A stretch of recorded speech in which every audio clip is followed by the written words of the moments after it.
Fala pessoal, como é bom estar aqui com vocês em mais um vídeo sobre o panorama do Novo Testamento. Hoje vamos dar início à carta de Romanos. Essa é uma carta que muitos consideram difícil e eles estão certos em considerar isso. É uma das cartas, talvez a carta mais profunda teologicamente falando. Aqui vamos trabalhar uma teologia doutrinal, você já vai entender um pouco mais a fundo sobre isso, mas antes é importante lembrar, você que está assistindo o vídeo, não se esqueça de pegar a sua Bíblia, se precisar, pausa aqui correndo o vídeo, seja no seu celular, seja na sua televisão, seja onde você estiver assistindo, pausa, vai lá correndo, pega uma Bíblia, talvez abra no seu celular, mas pegue algum lugar para você poder anotar. Romanos é uma carta extremamente profunda. E o meu objetivo não é me aprofundar muito, mas é dar um panorama para você poder enxergar Romanos talvez de uma forma diferente, como você nunca antes viu. Amém? Aqui vamos ter eu vou entrar na introdução de Romanos. Romanos muitas vezes é chamado de a carta das cartas. Nós já vamos ver isso.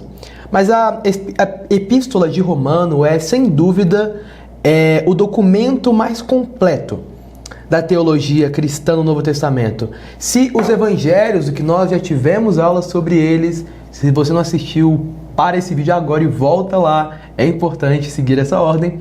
Mas se os evangelhos narram a vida e a obra de Jesus, Romanos interpreta o que essa obra significa. Aqui eu quero destacar 3 pontos aqui de Romanos. Se você estiver anotando, anote isso. Primeiro, justificação. Segundo, santificação. E terceiro, glorificação. Isso funciona quase como uma ordem, né? Primeiro, Cristo nos encontra e nós cremos nele, através da fé que o Espírito Santo gera em nós. E quando cremos nele, cremos em seu sacrifício, somos justificados. Depois de sermos justificados, caminhamos uma vida de santificação. Cada dia se santificando mais e mais. E quando morremos e Cristo voltar, vamos experimentar a glorificação. Muitos vão chamar Romanos de a carta das cartas, talvez a catedral da fé cristã, a teologia sistemática inspirada. Wayne Grudem, em sua teologia sistemática, aquele livro azul, inclusive está aqui, ó, bem aqui. Deixa eu pegar para vocês esse livro aqui.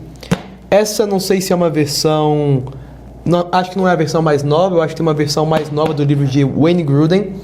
Mas Wayne Grudem, a sua teologia sistemática, ele diz que Romanos é a epístola que mais moldou o pensamento da igreja em toda a história.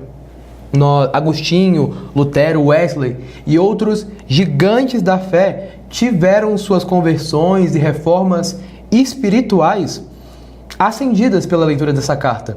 Talvez, e você pode ler o livro de Confissões de Agostinho. É um livro maravilhoso, eu tenho que comprar, inclusive, uma versão em português desse livro, já estava até esquecendo. Mas em Confissões, Agostinho vai relatar a sua conversão. Ele vai relatar e realmente confessar muitas coisas de suas vidas. Agostinho é um dos pais da igreja ali no século 4, nasceu no ano 354 depois de Cristo. Estou falando aqui de cabeça, eu acho que é isso, 354 depois de Cristo. E ele vai experimentar uma conversão. Agostinho era alguém extremamente improvável, você não tem ideia. Então, deixo aqui uma recomendação para você ler as Confissões de Agostinho. E ele se converteu lendo essa carta, para você ver o tamanho desse poder. O poder do Evangelho, o poder da palavra, o poder aqui de Romanos. Agostinho vai se tornar um dos maiores nomes da fé cristã ali naquele século, no século 4 e para frente, sendo lembrado até hoje como um dos maiores homens que já pisou nessa terra. O autor aqui de Romanos é Paulo, e Paulo, ele é um apóstolo. Nós vimos a sua conversão ali no panorama de Atos. Se você não assistiu, volte também para ver. Ali vamos ter a conversão de Saulo, que depois se torna Paulo. E ele era um homem zeloso. Ele era formado aos pés de Gamaliel, alguém muito influente na época, muito conhecido. Paulo, ele era um homem com uma mente incrível. Alguns vão afirmar que se você pegar Paulo e comparar com Einstein, talvez eles teriam o mesmo QI se fosse aplicar um QI, ali um teste de QI em Paulo. Paulo, ele era alguém bizarro de inteligente. Ele era um cara de outro nível, uma mente de outro nível, mas todo o conhecimento que ele tinha não bastava, porque ele era perseguidor da igreja, cego pela sua religiosidade. Ali em Atos 9 nós vamos ver que Cristo encontra Paulo. Não é Paulo que vai ao encontro de Cristo. Na verdade, Cristo aparece e fala: Paulo, por que você me persegue?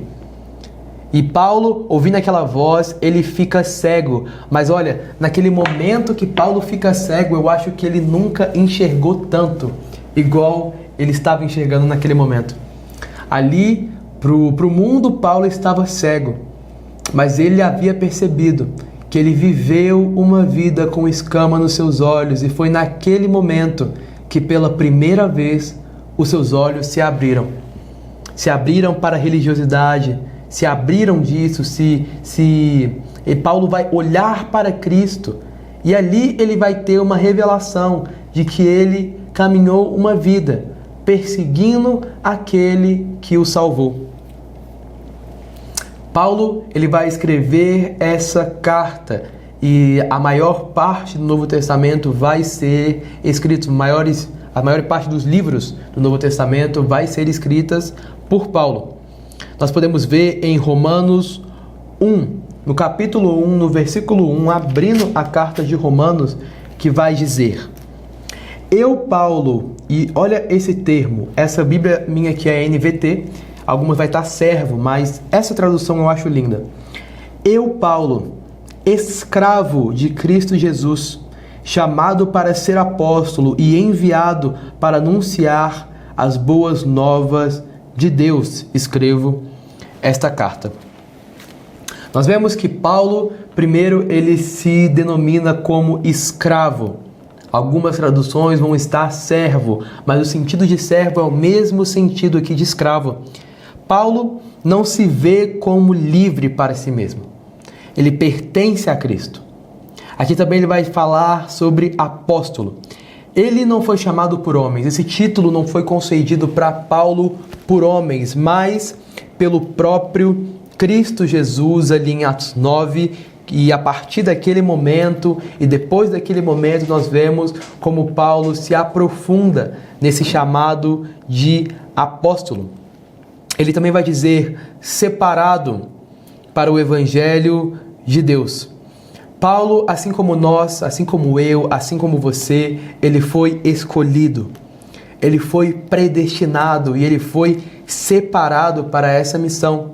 Se você deseja entender mais a fundo esses termos, tanto escolhido, quanto predestinado, quanto separado, eu sei que se tiver algum calvinista aí me assistindo deve estar pulando quando eu estou falando isso, mas é a carta de Efésios. A carta de Efésios, inclusive uma das cartas favoritas de João Calvino, vai entrar mais profundamente nesses termos de escolhido, predestinado, separado. Ali você pode ver com mais ênfase, até mesmo do que em Romanos.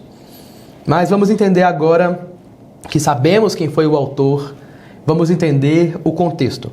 Paulo, ele escreveu aos Romanos por volta ali do ano 57 depois de Cristo, durante a sua terceira viagem missionária. Como nós podemos ver ali em Atos, não vai estar falando claramente que Paulo escreveu uma carta aos Romanos, mas ele vai estar contando um pouco dessas viagens missionárias.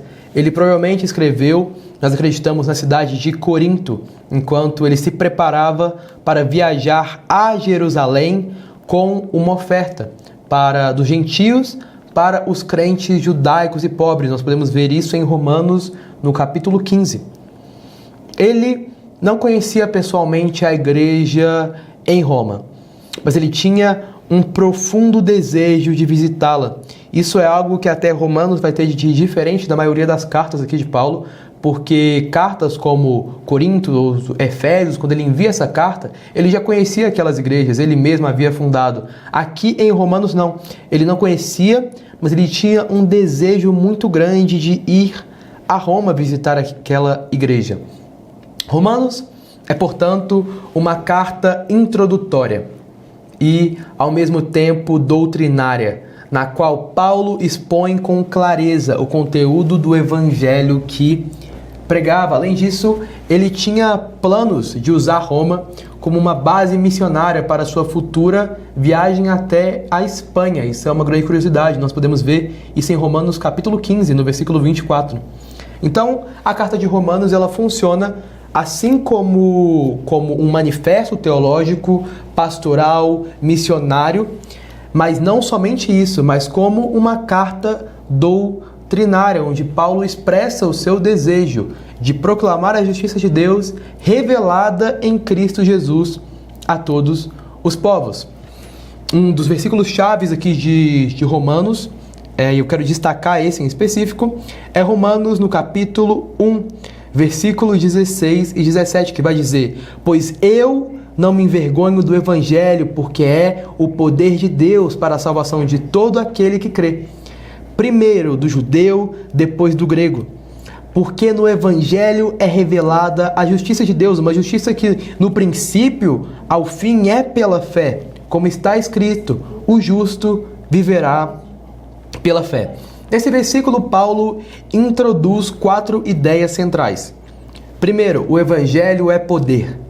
Segundo, a salvação é para todo aquele que crê. Seja judeu, seja grego, seja gentio, é para todos, sem distinção. Terceiro conceito, a justiça de Deus é revelada no evangelho, ou seja, a salvação não é baseada na justiça humana. Ela não é baseada nos seus erros. Ela não é baseada no que você fez ou em como os olhares humanos te olharam e te julgaram, mas na justiça de Cristo. Temos aqui também um quarto conceito, que é a fé é um meio de acesso. Desde o início até o fim, a salvação é pela fé e não pelas obras. Essa frase final que ele encerra esse versículo, o justo viverá pela fé, é uma citação de Abacuque, no capítulo 2, no versículo 4. E ela foi centelha que acendeu a reforma protestante com Martinho Lutero, para você ver a importância dessa carta. A partir de agora, eu quero dividir essa carta. Vamos lembrar que Romanos é uma carta muito complicada de você entender. Na verdade, o meu professor de teologia lá de Dallas, ele vai dizer que você conhece um bom teólogo com base no quanto ele entende, um quanto ele consegue sistematizar Romanos. Então, vamos dividir aqui. Eu quero dividir todo esse livro de Romanos em 6 grandes partes para ficar mais fácil na hora que você for estudar, ok? Então, primeiro vamos começar em Romanos, então, primeiro bloco, desses 6 blocos. Romanos, capítulo 1, no versículo 18 a 27. Aqui temos o início do argumento paulino. Após apresentar o evangelho como poder salvador de Deus, Paulo, ele imediatamente explica por que essa salvação é necessária. Ele começa em Romanos 1,18, mostrando que a ira de Deus é real, justa e revelada contra toda impiedade e injustiça humana, quando ele vai dizer: portanto, a ira de Deus é revelada do céu contra toda impiedade e injustiça dos homens. Nos versos seguintes, até o 17, Paulo ele vai argumentar que a humanidade rejeitou a revelação natural de Deus. Em vez de adorar ao Criador, eles adoraram a criatura. E como consequência, Deus os entregou às paixões vergonhosas, imoralidade sexual e depravação da mente. Ali no versículo 24 e 27 vemos isso. Essa seção aqui de Romanos ela é fundamentada para entendermos a base da doutrina da justificação. Antes mesmo de mostrar a solução, Paulo mostra a gravidade do problema. Até a Bíblia é assim. A antiga aliança, ela mostrava os nossos pecados, ela apontava para os defeitos, para os problemas. E a nova aliança nos mostra a solução, que é Cristo Jesus.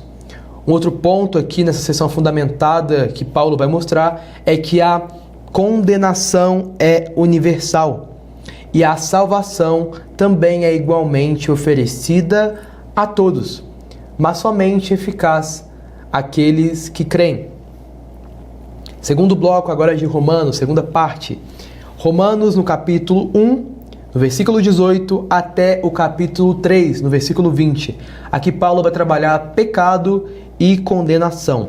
Paulo ele vai ampliar o seu argumento, mostrando que todos os gentios, quanto os judeus, estão sob a condenação. Não há favoritismo diante de Deus. Todos pecaram, todos erraram e estão todos destituídos da glória de Deus, como vemos em Romanos no capítulo 3, versículo 23. E uma coisa importante, ninguém é justificado pelas obras da lei. A lei, como eu disse, ela serve, a antiga aliança serve para mostrar o pecado. A lei não salva, mas Cristo veio para mostrar que Ele é a solução, amém? E aqui partimos para o terceiro bloco, justificação pela fé. Justificação pela fé, nós podemos ver isso em Romanos mais claramente, em Romanos capítulo 3, versículo 21, até o capítulo 5, versículo 21 também. Aqui Paulo ele vai apresentar a solução divina para a condição humana. Em Romanos capítulo 3, versículo 21, ele vai dizer: agora, porém, se manifestou uma justiça que provém de Deus.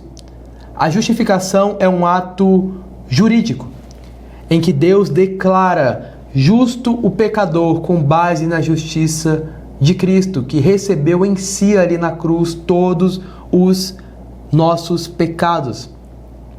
Nós temos o exemplo aqui em Romanos, no capítulo 4 de Romanos, temos o exemplo de Abraão e Davi. E aqui mostra o resultado, a paz com Deus, o acesso à graça e a esperança, aqui mais especificamente em Romanos capítulo 5. No capítulo 5 também de Romanos, no versículo 8, e eu quero fechar esse tópico aqui da justificação pela fé, vai dizer: Deus prova seu amor para conosco pelo fato de Cristo ter morrido por nós, sendo nós ainda pecadores. Aqui fechamos o bloco 3, agora vamos para o 4. Lembra, são 6. 4. Santificação. Lembra que no começo eu disse para você anotar aquela ordem: justificação, santificação e glorificação. Santificação, aqui vemos isso em Romanos 6:8.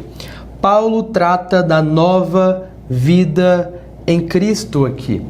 Nós vemos em Romanos 6 que nós morremos para o pecado e vivemos para Deus. Em Romanos 7 também vamos ver que a luta entre a carne e a vontade de obedecer a Deus, ela é real, ela ocorre. E em Romanos 8, no capítulo seguinte, vai falar sobre a vida no Espírito. Não há condenação.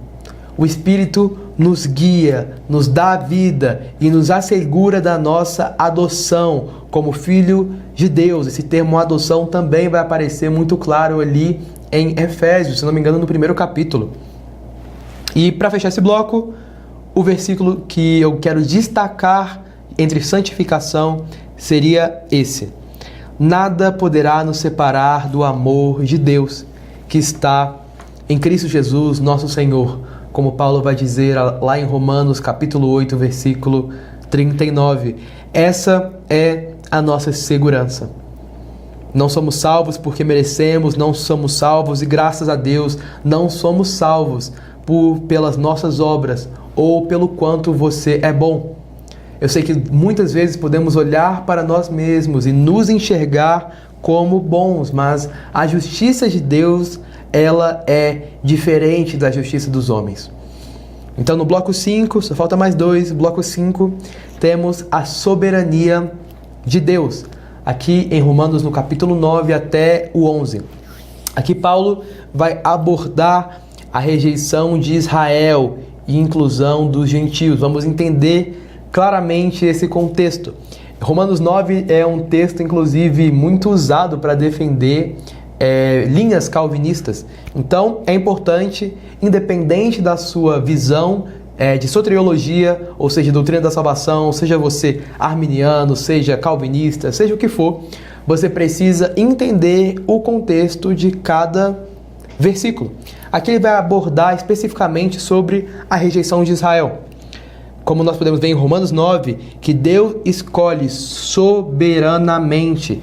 Eu até me lembro que tem um versículo que fala: se o oleiro criou do barro 2 vasos, ele, como criador daquele vaso, ele pode escolher em um depositar ira e em um outro depositar graça, glória, glorificar aquele vaso.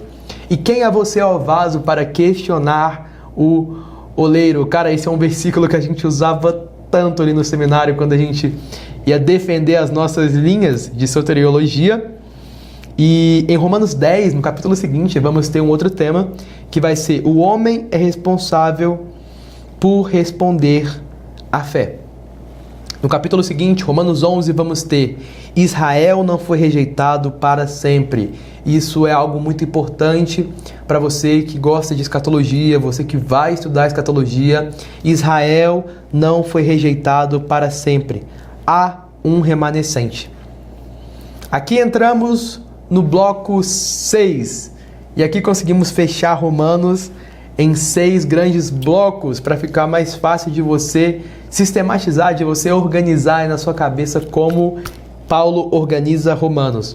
Eu sei que é um pouco complicado, mas Paulo aqui vai deixar uma fonte de teologia inesgotável que tem se perpetuado há mais de 2.000 anos, há quase 2.000 anos. Aqui no bloco 6, então, como eu disse, vamos ter a vida prática do Evangelho de Romanos, no capítulo 12 até o capítulo 16. Depois de toda a doutrina, Paulo mostra a prática. Romanos 12 vai falar de uma vida como sacrifício vivo. Vai falar também sobre o uso dos dons, vai falar sobre o amor sincero. No capítulo 13, Paulo vai falar sobre a submissão às autoridades e o cumprimento da lei pelo amor. No capítulo 14 e 15, esse acredito que seja um tema único, você pode perceber isso. Vai falar sobre o respeito às diferenças entre fortes e fracos na fé. E em Romanos 16 vamos ter as saudações finais e exortações. E aqui nós fechamos os assuntos que tratam no livro de Romanos. O livro de Romanos, o tema principal dele é justificação pela fé. E isso deve ser muito claro para você. Romanos nos leva da ira à graça, do pecado à salvação, da condenação à glória do ego, à entrega. Mostra que não somos salvos pelo esforço, mas por fé. Nós não vivemos pela carne, mas pelo Espírito. Como diz em Romanos capítulo 1, versículo 17, o justo viverá pela fé. Essa é a carta de Romanos. A carta com o conteúdo mais lindo, mais cheio de conteúdo teológico de toda a Bíblia. Uma fonte inesgotável. Aqui foi usada para poder converter e transformar o mundo como nós conhecemos hoje. Então, eu incentivo você a ler Romanos e leia com profundidade agora que depois dessa aula você conhece como funciona o livro de Romanos. Vamos deixar aqui apenas alguns desafios. Primeiro, faça uma leitura devocional depois desse vídeo. Vá no seu quarto, feche a porta, leia Romanos 8. Também faça uma oração baseada em Romanos 12 e compartilhe com alguém o que significa ser justificado pela fé. Romanos não é apenas uma leitura, é renascimento. Todos nós fomos justificados, todos nós fomos salvos por meio de Cristo Jesus. Eu te espero na próxima aula, quando vamos iniciar o livro de Coríntios. Não esquece de assistir o próximo vídeo. É um vídeo profundo e vamos mergulhar junto, mais ainda na palavra do Senhor. Amém? Então fique com Deus e te aguardo na próxima aula.